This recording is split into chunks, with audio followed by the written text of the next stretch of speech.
Le damos gracias al Señor y le presentamos nuestras vidas. ¿Cuántos le presentan su vida al Señor? Porque quieren de su palabra y quieren que Él les revele, les hable al corazón. Amén, Señor, eso es lo que queremos. Hazlo, papá, en nuestras vidas. Hermanos, hace como 3 semanas yo estuve hablando acerca de la resurrección y toqué un poquito así acerca del retorno del Señor. Algunos hermanos me pidieron que si podía abundar un poco más. Ese tema no se puede hacer rapidito, pero sí voy a abundar un poco más porque tengo unas inquietudes y da la causalidad, porque no es casualidad, que han estado otros apóstoles, pastores y maestros soltando el tema en estos días. Así que parece que realmente sí, el Señor pues quiere refrescar unas cosas en su iglesia y que la iglesia esté clara de unos puntos. Estuvimos hablando de la resurrección y yo en algún momento voy a tener que repasar algunas de las cosas que aprendimos porque no es que se queda así si uno no las repite, se tiene que entender. Pero estuvimos hablando de un texto en 1 Corintios 15 que dice que el Señor, o sea, este texto conecta la resurrección de los muertos con el retorno del Señor. Y dice, en esta versión, dice, así que ya ven, tal como la muerte entró en el mundo por medio de un hombre, que dijimos que fue el primer Adán, ¿verdad? Ahora la resurrección de los muertos ha comenzado por medio de otro hombre, que es ¿quién? El postrer Adán, Jesús, el Mesías. Recuerde que Cristo significa Mesías. Cada vez, o sea, la iglesia decidió que dice Jesucristo, pero lo que realmente el texto dice es Jesús el Cristo, o sea, Jesús el Mesías. Así como todos mueren porque todos pertenecen a Adán, todos los que pertenecen a Cristo recibirán vida nueva. Pero esta resurrección tiene un orden. Cristo fue resucitado como el primero de la cosecha. O sea, Cristo es las primicias de los resucitados. Y luego todos los que pertenecen a Cristo serán resucitados en su retorno, cuando Él regrese. ¿Cuándo seremos resucitados? Cuando Él regrese. Pues la palabra habla de que va a regresar y el día que regrese será el día de nuestra resurrección. Amén. La iglesia se ha metido en mucha lucha con esta palabra y yo realmente, respetando todas las opiniones, porque nosotros dijimos aquí, hermanos, que en parte conocemos y en parte profetizamos y en parte enseñamos y en parte impartimos, porque lo que impartimos es lo que hemos podido conocer. Cuando venga lo perfecto, lo que es en parte se acabará. Así que nosotros ahora vemos como oscuramente, pero luego veremos claro, luego veremos cara a cara. Por lo tanto, mi actitud no debe ser ni la actitud de nadie, decir que lo entiende perfectamente todo y que no le queda nada por entender, sino que nos mantenemos en un proceso que a medida que los tiempos se aceleran, el Señor va mostrando más. Por lo tanto, entendíamos unas cosas y vamos como corrigiendo lo que entendemos según va el Señor revelando. No estamos completos. Y con respeto, tengo que decir, no veo en la Escritura lo que dicen algunos hermanos, mis hermanos en Cristo a quienes amo. No veo en la Escritura que haya tal cosa como que no va a haber esa resurrección literal, sino que habla de la resurrección que se va dando en nuestra vida, el cambio que se va dando en nuestra vida. y que no va a haber un retorno del Señor literal. Pues yo no lo creo así, yo lo creo literal. Pero lo que quiero es traer los textos. ¿Por qué viene esa confusión? Porque ellos dicen que la raíz de la palabra que se traduce venida, la venida del Señor, esa raíz lo que significa es presencia. Pero atendiendo el diccionario, yo no sé nada de griego, hermano. Yo tengo diccionarios y léxicos. Me meto ahí para aprender, ¿ok? Pero dicen esos diccionarios que la palabra significa presencia, pero en el sentido de hacer presencia, llegar a un lugar, estar presente. Viene del verbo pareimi, y para, la primera parte del verbo, significa al lado. Y eimi significa presencia. Y dan ejemplos, los léxicos dan ejemplos de cómo se usaba la palabra en el griego clásico y cómo se usa la palabra en las escrituras. Y les voy a dar ejemplos. Por ejemplo, esta mujer en el griego clásico que escribe una carta y dice, cuando yo haga mi parusía, cuando yo llegue y esté presente, entonces resuelvo ese problema económico. O sea, ¿qué está diciendo? Tienen que esperar que yo llegue para que se resuelva el problema económico, ¿verdad? Es un ejemplo. Dan muchos ejemplos. Por ejemplo, cuando un emperador entraba en un lugar, decían la parusía del dios fulano. O sea, llegó el dios fulano a este pueblo. O sea, está hablando de llegar. Una de las definiciones es arrival, que usted ve en los aeropuertos. ¿Qué significa? Llegada. Es llegar, lo que significa el verbo.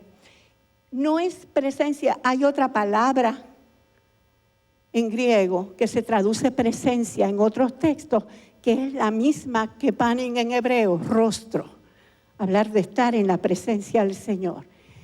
Pero, por ejemplo, el diccionario Vine define parusía como advenimiento, que llegó, que vino.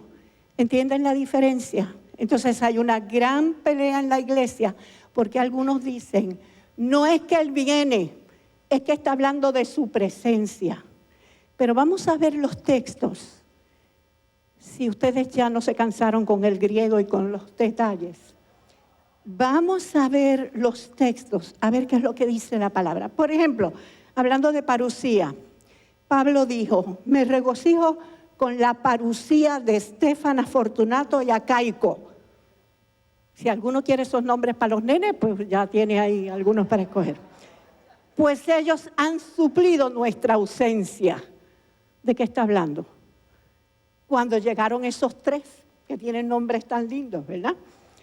Otro texto dice, pues Dios, que consuela a los humildes, nos consoló con la parusía de Tito. O sea, Tito llegó y nos consoló. Entonces se está hablando de una llegada. ¿Ok? De eso es que habla la palabra parusía. Mire esto.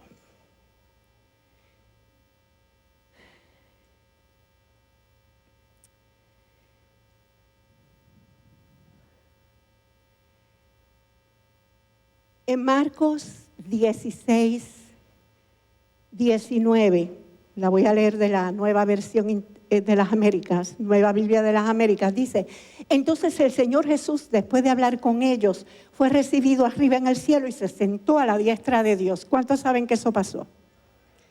En Hechos 3:21 dice que estamos esperando tiempos de refrigerio cuando Él envíe a Jesucristo. Dice, envíe a Jesucristo que os fue antes anunciado, a quien de cierto es necesario que el cielo reciba hasta la restauración de todas las cosas. Escúcheme esto. El cielo recibió a Jesús y se sentó a la diestra del Padre. Pero dice el apóstol Pedro en este mensaje, es necesario que el cielo lo reciba hasta. ¿Qué significa hasta? El tiempo cuando se terminó, el que el cielo lo va a recibir. Dice en...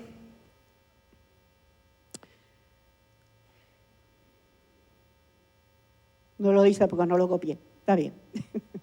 Pero dice la NTV en ese texto dice que el cielo, Él permanecerá en el cielo hasta la restauración final de todas las cosas. Así que el Señor va a permanecer en el cielo hasta la restauración final, y esto nos trae otro tema que nosotros vamos a tocar, pero más adelante, porque yo quiero avanzar en algo para hoy, que no se me quede todo a mitad. Y es que el Señor va a estar en el cielo hasta que se complete una restauración. Una restauración final que trae el Señor. Y de eso yo quiero hablar, pero lo voy a saltar, Wayne. Yo quiero seguir con los textos. Dice la palabra que viene el Señor. Pues mire, Pablo dijo que los que estemos vivos hasta la venida del Señor no precederemos a los que durmieron, porque el Señor mismo, con grito de mando, con voz de arcángel y con trompeta de Dios, descenderá del cielo. Yo estoy tratando de completar mi idea. El Señor va a descender del cielo. Lo dijo Pablo, no lo digo yo, lo dijo Pablo. El Señor va a descender del cielo. La palabra parusía no puede estar hablando solo de la presencia, porque la presencia está desde que Él se fue. Y dijo, yo voy a estar con ustedes todos los días hasta el fin del aion. Yo voy a estar con ustedes. Así que esa presencia no nos ha faltado. Pero Pablo está diciendo, Él va a descender del cielo. Y los textos anteriores está diciendo, el cielo lo va a retener hasta que se completen unas cosas que vamos a hablar en otro momento. Muy bien. Ese texto de Pablo, que lo leímos la última vez, por eso no lo estoy leyendo de nuevo, dice, el Señor descenderá del cielo con voz de mando, con voz de trompeta, va a hablar, los muertos van a resucitar y todos nosotros, dice Primera de Corintios, que seremos transformados y nos juntaremos con los que resucitaron. Digo, si es que estamos vivos, si no vamos a resucitar también y recibiremos al Señor en el aire. Eso dice ese texto. Se parece mucho a cuando el Señor Jesús dijo, y enviará a sus ángeles con gran voz de trompeta y juntará a sus escogidos de los cuatro vientos desde un extremo de los cielos hasta el otro. ¿Se acuerdan que Jesús dio eso? ¿Por qué yo estoy enfatizando esto? Vamos a ubicarnos. Porque hay una doctrina que dice que eso no va a suceder. Y que cuando el Señor habló de esto, se está refiriendo al tiempo cuando Jerusalén fue destruida.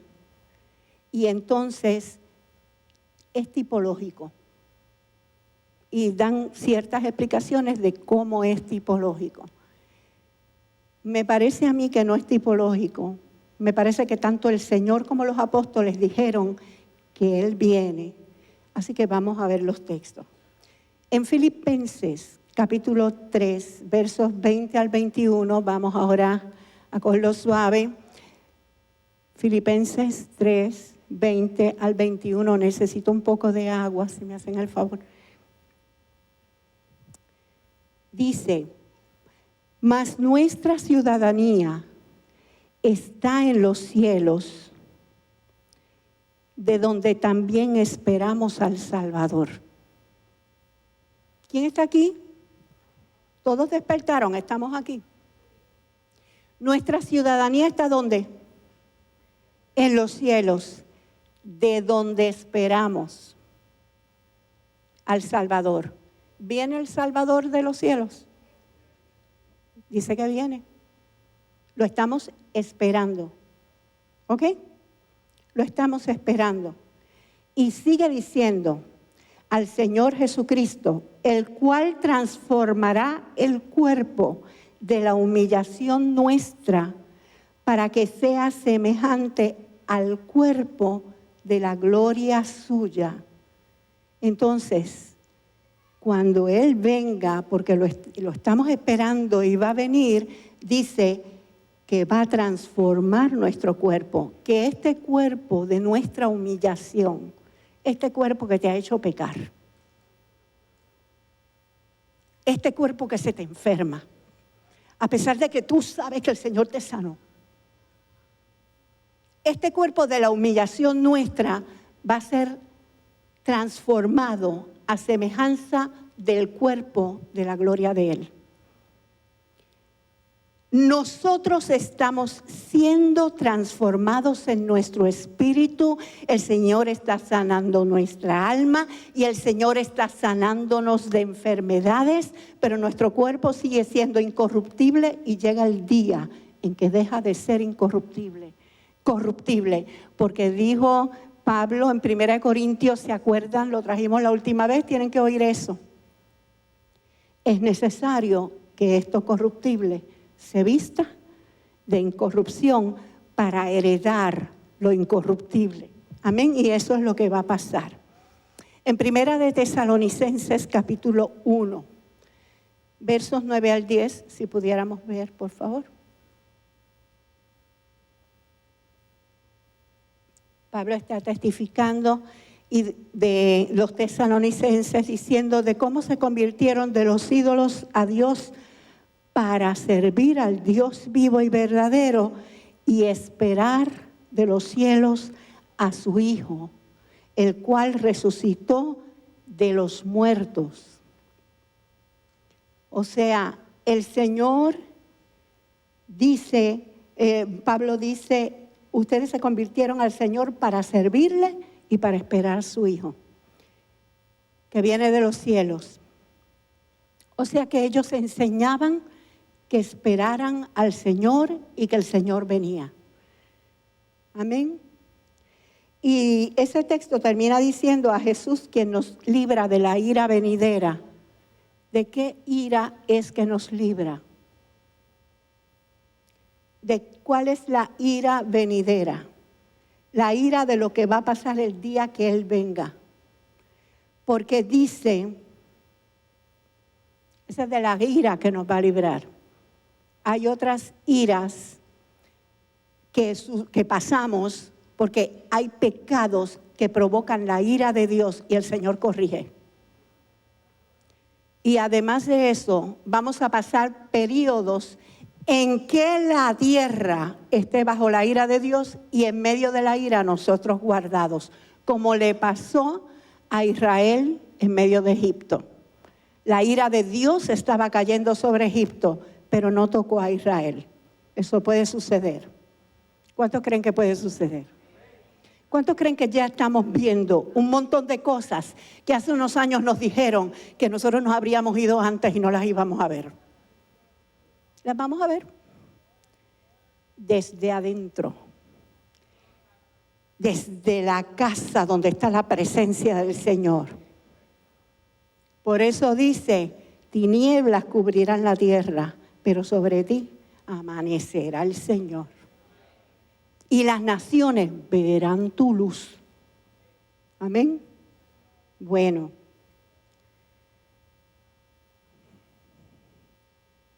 ¿Cuál es la ira?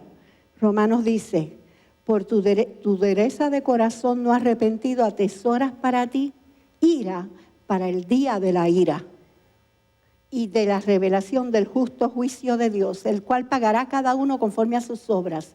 Vida eterna a los que perseveraron en hacer bien y buscan gloria, honra y inmortalidad, pero ira y enojo a los que no obedecen a la verdad, sino que obedecen a la injusticia.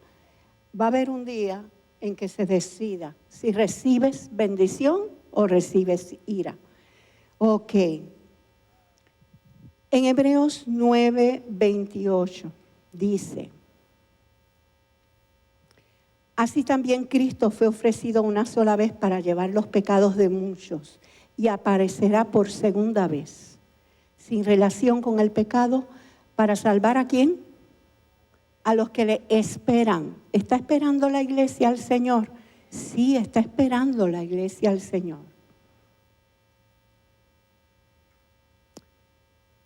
Y yo quiero, no es el tema hoy, pero quiero enfatizar, porque va a ser más después el tema.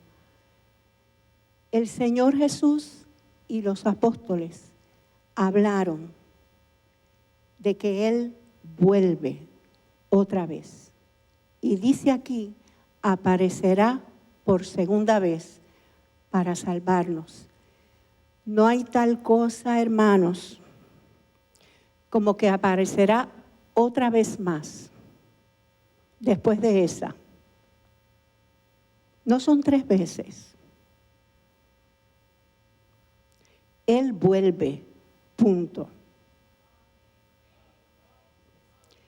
Tampoco es que antes de que vuelva va a suceder que 7 años antes la iglesia será levantada, pero en secreto y nadie lo va a ver. Eso no lo dice en ningún lugar en la Escritura. Y de eso el Señor no habló. Han pasado años tratando de justificarlo y buscarle textos. Pero no es tan fácil encontrarle textos, a menos que usemos los textos que no son para decir lo que no es. Escuche esto. En Hechos 1, del 9 al 10, es el episodio cuando el Señor se está yendo, el Señor se despide de los discípulos. Dice, y habiendo dicho estas cosas, viéndolo ellos, fue alzado. Diga, viéndolo ellos, fue alzado. Le recibió una nube que le ocultó de sus ojos. Y estando ellos con los ojos puestos en el cielo, entre tanto que él se iba, se pusieron junto a ellos 2 varones con vestiduras blancas. ¿Qué les dijeron? Y aquí lo quiero de la nueva versión, nueva Biblia de las Américas, para que suene más fácil el español. ¿Qué les dijeron? Varones galileos, ¿por qué están mirando al cielo? Este mismo Jesús que ha sido tomado de ustedes al cielo, vendrá de la misma manera, tal como lo han visto ir al cielo. Ese testimonio lo dieron los apóstoles y Lucas lo escribe en el libro de los Hechos. ¿Qué está diciendo ese texto? Está diciendo que lo que le dijeron los ángeles a los apóstoles cuando estaban mirando a Jesús irse y una nube le ocultó de sus ojos, fue: este Jesús que se fue, así va a volver de la misma manera que lo vieron irse. ¿Viene o no viene? ¿Vuelve o no vuelve? ¿Será tipológico?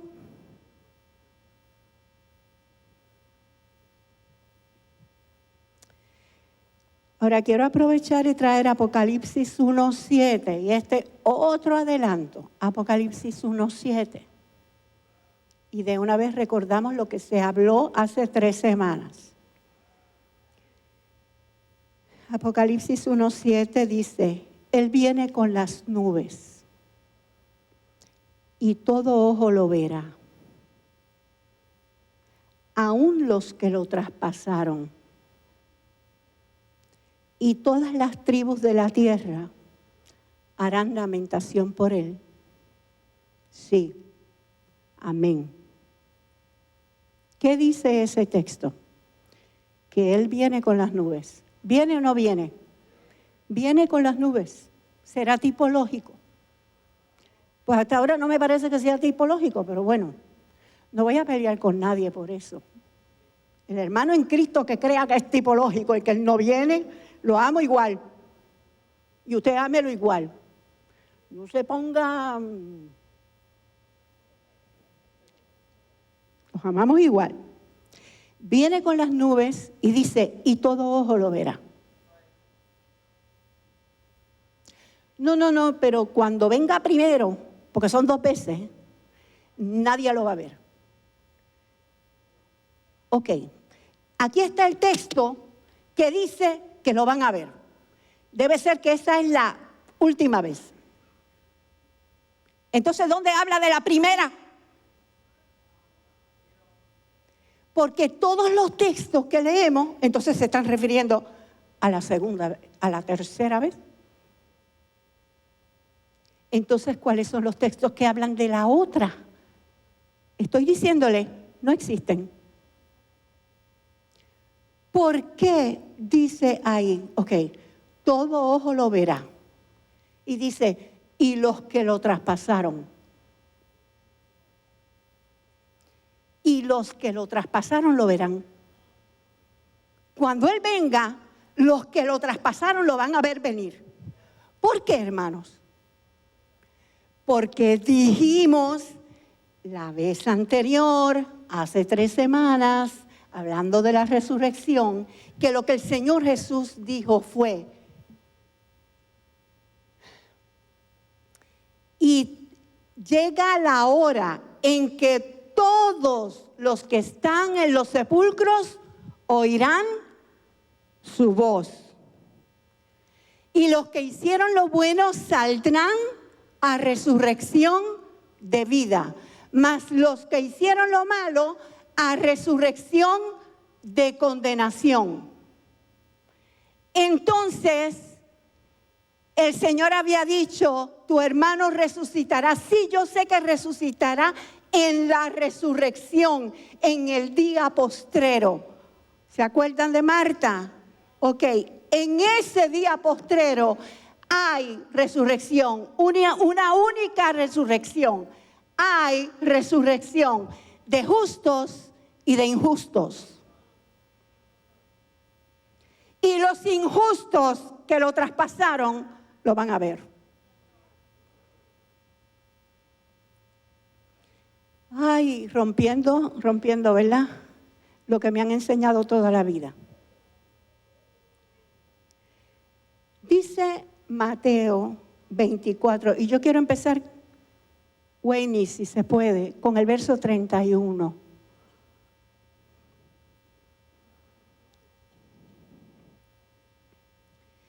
Fíjense que dice, y enviará a sus ángeles con gran voz de trompeta y juntarán a sus escogidos de los 4 vientos desde un extremo de los cielos hasta el otro. ¿Te parece lo que dijo Pablo, verdad? Vamos a recibir al Señor en las nubes, vamos a recibir al Señor en el aire. Es un comité de bienvenida. El Señor los va a poner de un extremo del cielo hasta el otro, allá en el cielo, en lo que acaba con lo que tenga que acabar. Ahora escuche. El verso anterior, el verso 30, dice, entonces aparecerá la señal del Hijo del Hombre en el cielo.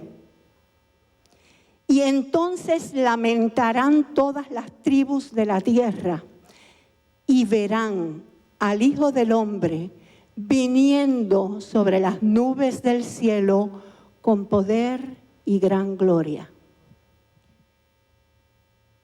Dice ahí, aparecerá la señal, escúcheme bien. He escuchado a personas decir que eso significa que eso es solo un símbolo, una señal. Sí, pero es que quien dice la expresión aparecerá la señal es Mateo. Pero en Lucas no dice aparecerá la señal, sino que dice todas las tribus de la tierra verán al Hijo del Hombre viniendo sobre las nubes. Y en Marcos tampoco dice que ven la señal, sino que dicen van a ver al Hijo del Hombre viniendo sobre las nubes. Lo van a ver, se va a ver. Y el Señor dijo, olvídense de los que le dicen aquí vino, allí está, por allá está el Cristo. porque cuando venga será como el relámpago que sale del oriente y se muestra hasta el occidente. Todo el mundo lo va a ver. Yo creo que viene. Yo creo que Él dijo que viene y yo creo que los apóstoles dijeron que Él viene. Y yo creo que se va a ver. Yo creo que es el último día del aion. Y que no hay día corruptible después de ese día. Yo creo que Él dice, siéntate a mi diestra hasta que ponga a todos, diga todos, tus enemigos por estrado de tus pies. Hasta ese día va a estar allá y entonces va a descender. Por lo tanto, cuando desciende a enjuiciar a todos esos enemigos. Pero no es que después la iglesia va a volver a tener problemas con otros enemigos que se levantaron. ¿Quién está aquí?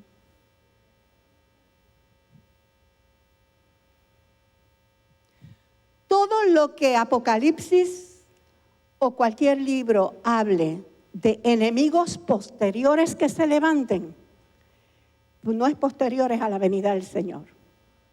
Porque con la venida del Señor se acabaron los enemigos. Qué pena, así tan rápido como que uno siente que no le da tiempo a la gente a que el asunto baje. Vamos a ver.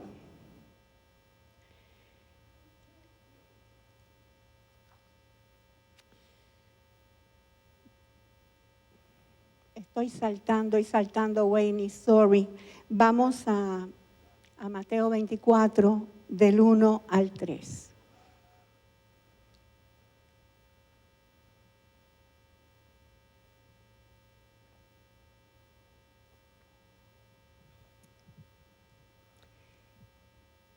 Yo quiero recordarles lo que habíamos estudiado hace 3 semanas. ¿Se acuerdan que el Señor Jesús llega al templo, llega a Jerusalén? Lo están esperando un montón de grupos que lo quieren matar. Los fariseos se pusieron de acuerdo con los herodianos. Los herodianos eran los que servían a Herodes y lo mandaron a ver si lo atrapaban en alguna palabra y lo podían sentenciar.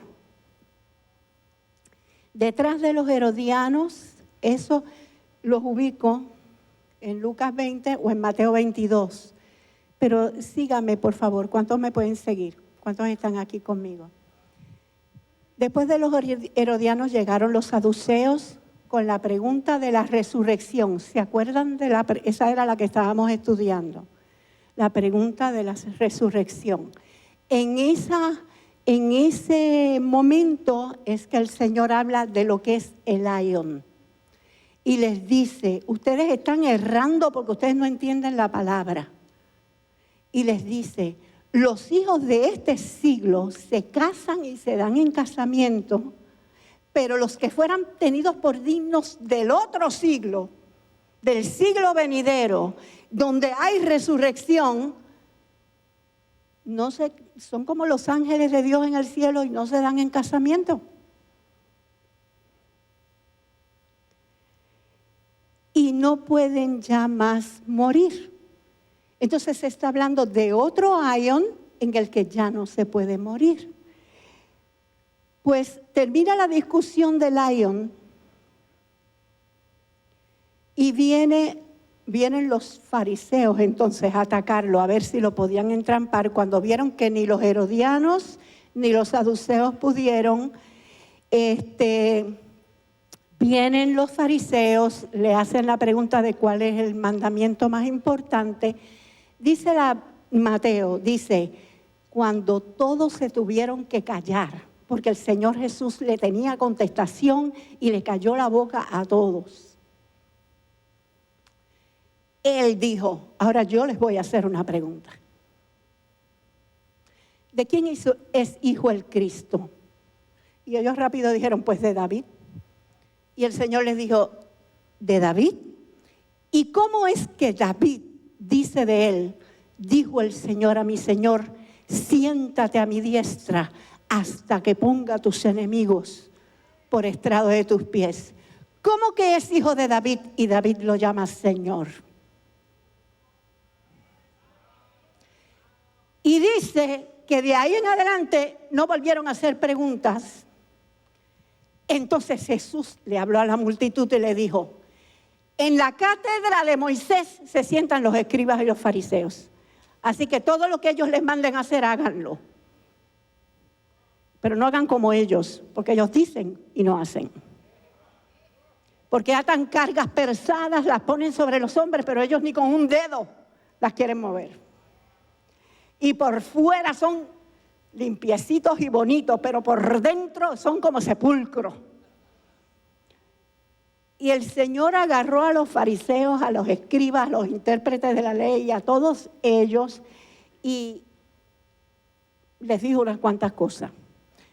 Eso, mire, eso es el capítulo 23 de Mateo. La pregunta, el capítulo 22. Estoy tratando de ubicarlo en cronología. Y sale de la insulta que le dio a los fariseos y los puso en su sitio y no se volvieron a atrever a decir nada más. Y entra el capítulo 24 y escuchen lo que dice el capítulo 24. Cuando Jesús salió del templo, de esa trifulca que tuvo, se acercaron sus discípulos para mostrarle los edificios del templo. Y respondiendo él les dijo, ¿ustedes ven todo esto? Yo les aseguro que no quedará aquí piedra sobre piedra que no sea derribada. Y estando él sentado en el monte de los olivos, o sea, salieron del templo y se fueron ¿a dónde? Al monte de los olivos que está frente al templo. Los discípulos se le acercaron aparte y le dijeron, dinos, ¿cuándo serán estas cosas? ¿Cuáles cosas? Eso de que no quedará piedra sobre piedra. Entonces Mateo 24, sí, parte de lo que habla es la destrucción del templo. ¿Ok? Pero ellos le hicieron 3 preguntas. Dice, ¿cuándo serán estas cosas? ¿Qué señal habrá de tu venida?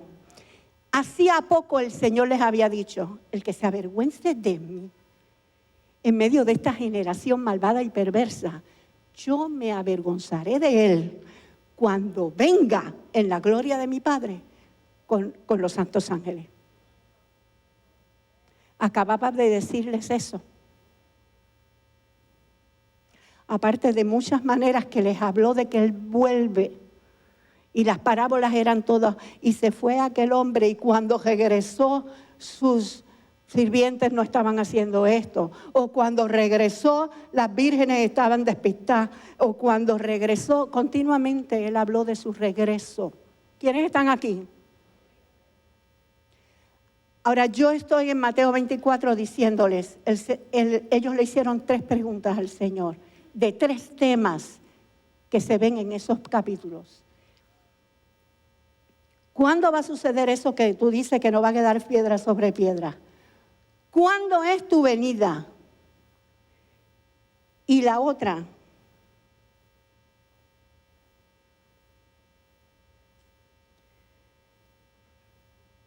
dice, ¿qué señal habrá de tu venida? ¿Y qué señal? Para entenderlo bien, habrá del fin del Aion. O sea, en el capítulo, un día antes, estando en Jerusalén, peleó con los saduceos, hablándoles del Aion. Están diciéndole, Señor, ¿y cuándo es el fin de este Aion? Porque tú dices que la resurrección será en el último día de este Aion. ¿Y cuándo es el fin de este Aion? Y yo estoy tratando de decirles lo siguiente. Algunas doctrinas en la iglesia dicen que no habrá fin, que la vida sigue, que se va a desarrollar más el evangelio, que se va a desarrollar más la unción, pero no hay un corte a lo incorruptible. O que nos vamos convirtiendo en incorruptibles. Yo creo que eso no es lo que dice ahí. Y yo creo que Mateo 24, el Señor Jesús les contesta las 3 preguntas. Habla de la destrucción del templo y a mí, en mi opinión, cuando ustedes vean la abominación desoladora de la que habla Daniel en el templo, que empiecen a sacrificar lo que no es en el templo, huyan a los montes. Está hablando de eso. Pero bueno, vemos oscuramente, pero después veremos cara a cara. ¿Ok?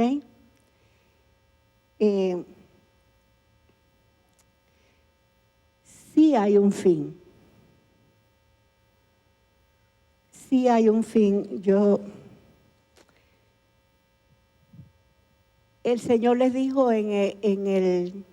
ahí mismo en Mateo 24, en el verso 6, les dijo, ustedes van a oír de guerra, rumores de guerra, terremotos, de todo eso, pero todavía no es el fin. Luego en el verso 14 dice, y será predicado este evangelio en todo el mundo, entonces es el fin. Así que primero se va a predicar el evangelio en todo el mundo. Dice en el verso 35 de Mateo, dice, cielo y tierra pasarán. Diga, pasarán. Cielo y tierra pasarán.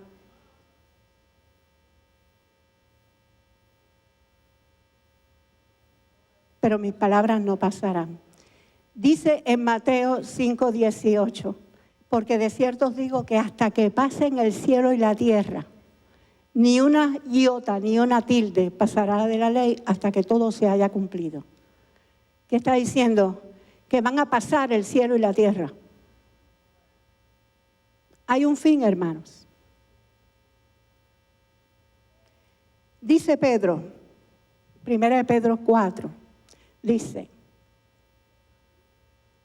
4:7, dice, pero el fin de todas las cosas se acerca. Sean pues ustedes prudentes y de espíritu sobrio para la oración. El fin de todas las cosas se acerca, hermano. El fin de todas las cosas se acerca. Vamos a ser prudentes. Vamos a estar metidos en clamor.